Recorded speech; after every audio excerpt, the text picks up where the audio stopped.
Babalik po ang inyong Kuya Boy ng Kumusta Kabayan. Pag-usapan po natin yung napipintong eleksyon sa May 9, 2022. Ngayon po ay naglulutang na ang mga potential na kandidato para sa Pangulo. At sa pangalawang Pangulo ay parang lahat sila ay nakikiramdam ba kung sino nga naman ang kanilang sasamahan para maging Pangulo. So, hati-hati na naman po ang sambayan ng Pilipino. Yan po ang malungkot na nangyayari sa ating bansa. Nagsama-sama po ang marami nung suportahan si President Duterte. At maaga pa ay naramdaman natin na siya ay magiging Pangulo na bago pa mag-eleksyon. Subalit ngayon, eto po, banggaan na ng mga posibleng kumandidato at kanya-kanya ng diskarte, kanya-kanya ng mga tao na ginagamit para i-discredit, siraan, wasakin ang mga nagpaparamdam na interesado na tumakbo sa halalan sa May 9 2022. Sa bagay, hindi ho bago tayo sa politika ng Pilipinas. Lagi ko naman ganyan eh.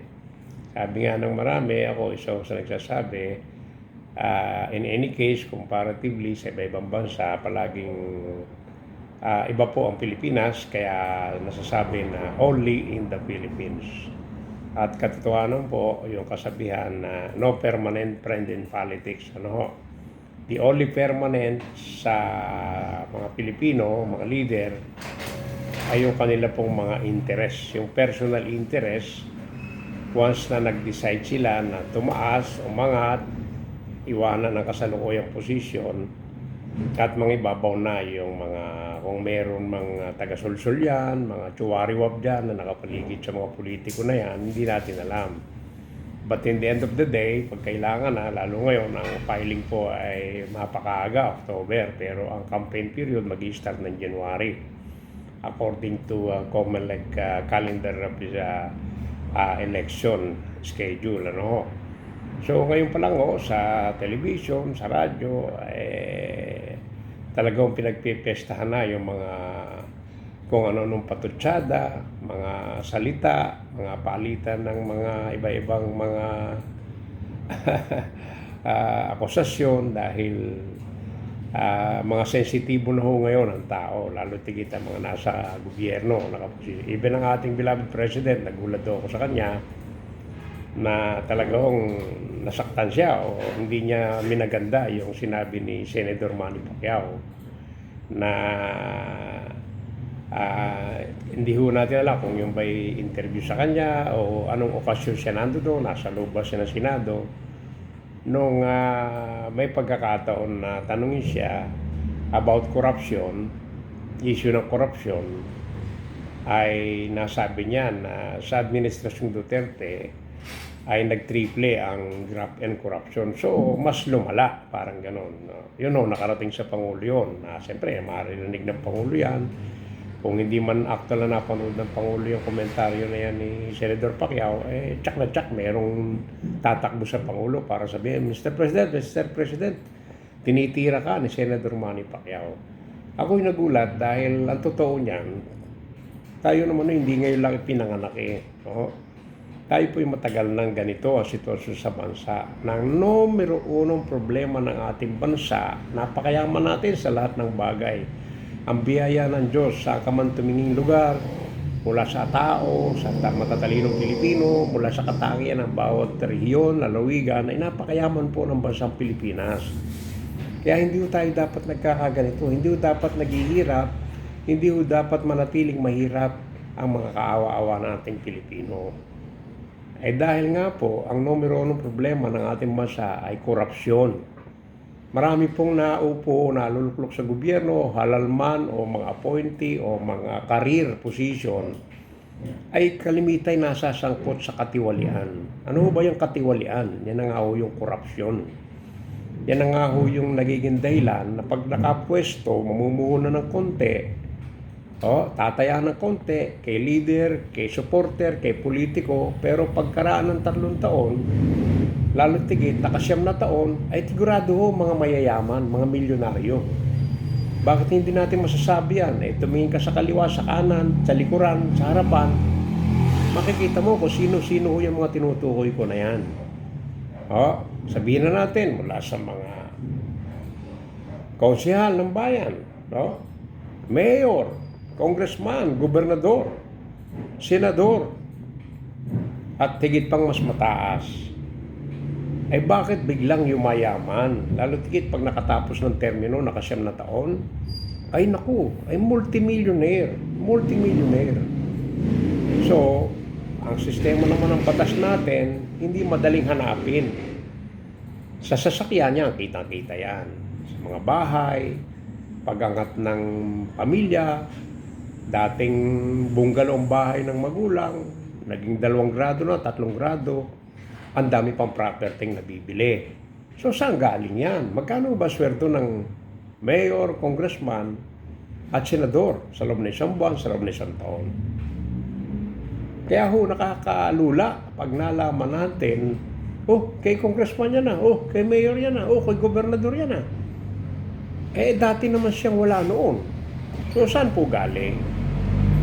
Kaya ako po ay nagulat dahil pinatulan ng Pangulo yung parang silbing, hindi ko natin alam yung kay Senador Manny Pacquiao kung yung silbing paalala o suporta sa gobyerno sapagkat sinabi ng Pangulo nung pong safe pagkatapos niyang manalo. Inasahan niya ng sambayan ng Pilipino, lalo tigit mga tumulong, sumuporta para siya maging Pangulo ng bansang Pilipinas. Yung sinabi niya, I hate drugs. I hate corruption. Pero nasaan na ho ba tayo ngayon? Matatapos na ika-6 na taon niya.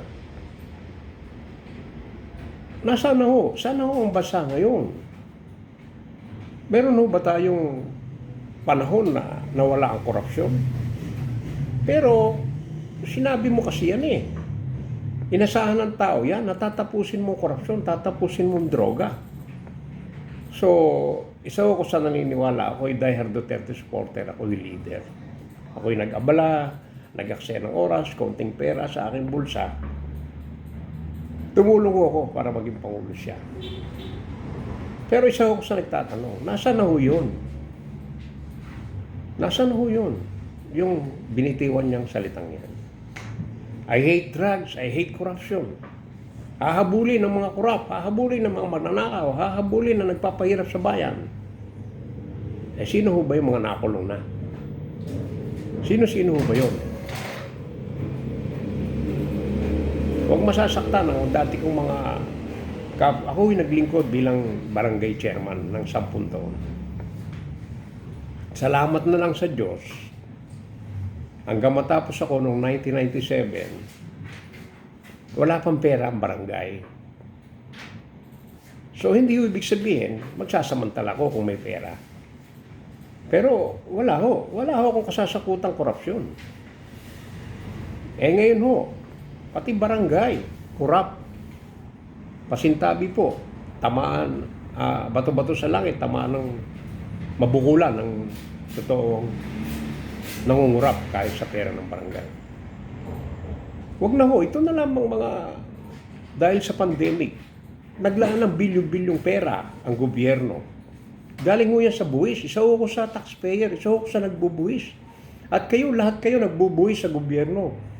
Kahit wala kayong trabaho, kahit hindi kayo nakatutubos ng sedula, nagbubuwis ho kayo sa gobyerno.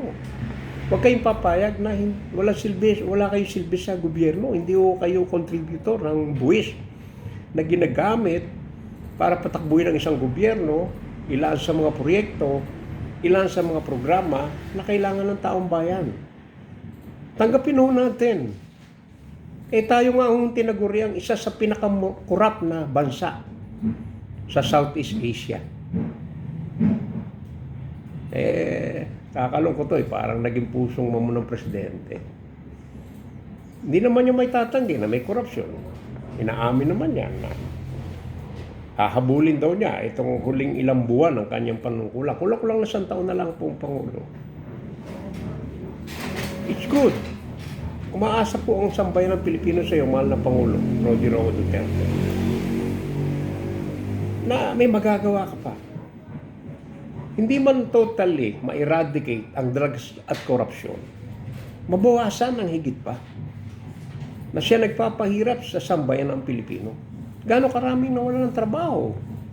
Gaano karami ang umaasa sa ayuda ng gobyerno? Pero ultimong ayuda, kinukurap, kinukupit, ninanakaw. Kaya marami pong kapitan.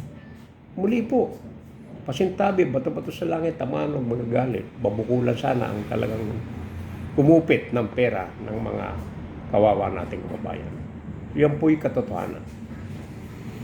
Sa totoo lang, nakakalungkot, hindi ba? Na ganito pa rin tayong bansa, lugmok pa rin. Napakaraming nagugutom na Pilipino. Napakaraming nawalan ng trabaho. O ngayon, anong ayudang aasahan natin sa gobyerno? Sa totoo lang, yan pong mga bakuna na ibinibigay sa atin galing sa iba-ibang brand o iba-ibang bansa. Lahat yung inutang pa ng gobyerno. Senator Manny Pacquiao, binanggit niya ang DOS, ang isa sa kurap. Sabi ng Pangulo, patunayan mo, ilabas mo. Sa loob ng 2 linggo, mayroong resulta yan. Sabi naman ni Duque, ilalatag namin lahat. Sigurado ba kayo, Secretary Duque, na pag inilatag nyo, kung saan nyo inubos yung mahigit 80 bilyong piso na initial na inaproba ng Senado at Kongreso sa inyo para sa proteksyon ng sambayan ng Pilipino. Sigurado ba kayo na maididetalye nyo kung saan napapunta yung pera na yan? Pagkatapos, nag-request pa ho kayo ng another 25 billion pesos additional. Samantalang sabi nga ni Senator Lacson, Senator Soto, ilabas nyo muna.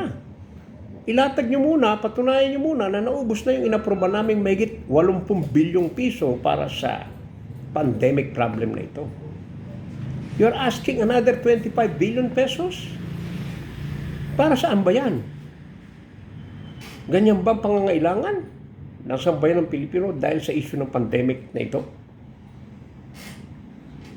How many billion of pesos from taxpayers' money?